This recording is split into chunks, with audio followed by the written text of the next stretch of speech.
Bonjour à tous, j'espère que vous allez bien. Une fois de plus, bienvenue sur la chaîne. Aujourd'hui, on va voir comment réinitialiser la période d'évaluation d'un serveur Windows dans un environnement de lab.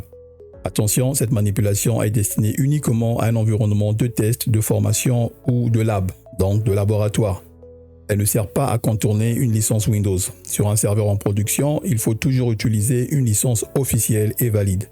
Concrètement, on va utiliser deux commandes principales.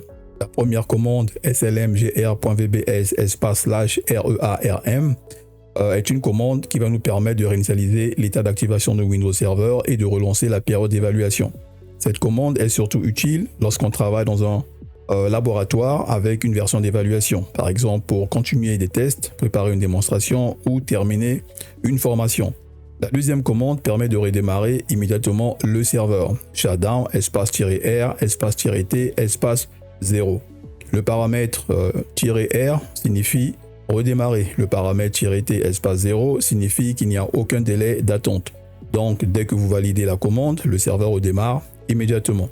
Avant de commencer, regardez en bas à droite de l'écran. Dans mon cas, il ne me reste que 127 jours d'évaluation. L'objectif ici est de réinitialiser cette période pour repartir sur une période complète de 180 jours.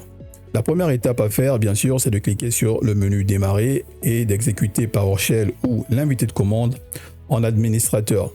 C'est très important car cette commande doit être lancée avec des droits admin. Une fois l'invité de commande ouvert, je vais simplement copier ma commande et je vais la coller. Ensuite, j'appuie sur Entrée. Vous aurez ce message qui confirme que l'opération a réussi et qu'un redémarrage est nécessaire. Maintenant, pour appliquer la modification, on redémarre immédiatement le serveur avec la deuxième commande. Donc ici, je vais simplement cliquer sur OK. Je vais entrer la deuxième commande et j'appuie sur Entrée. Le serveur redémarre de suite et on se retrouve juste après.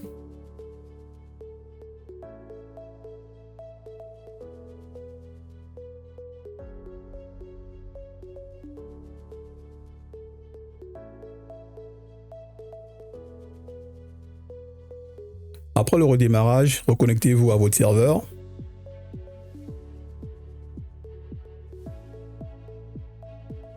Pour vérifier la période restante et les informations de licence, ouvrez à nouveau l'invité de commande ou PowerShell, toujours en administrateur. Ensuite, utilisez la commande que vous allez retrouver dans la description de cette vidéo. Cette commande va afficher les informations détaillées de licence, notamment l'état d'activation, la période d'évaluation et les informations liées au réarmement. Comme vous pouvez le voir ici, je suis bien reparti sur les 180 jours. En bas de l'écran à droite, on peut voir que je suis passé de 127 à 180 jours. Ce que vous pouvez simplement retenir, c'est que la première commande réinitialise la période d'évaluation. La deuxième commande redémarre immédiatement le serveur. La troisième commande permet de vérifier les informations détaillées de licence. Cette méthode est pratique dans un laboratoire, mais elle ne remplace pas une licence officielle. Voilà, c'est tout pour cette vidéo. Si ce tuto vous a aidé, pensez à laisser un like et à partager la vidéo. Restez connectés pour d'autres tutos simples sur Windows Server, Active Directory, la cybersécurité et l'administration système. On se retrouve très bientôt pour une prochaine vidéo.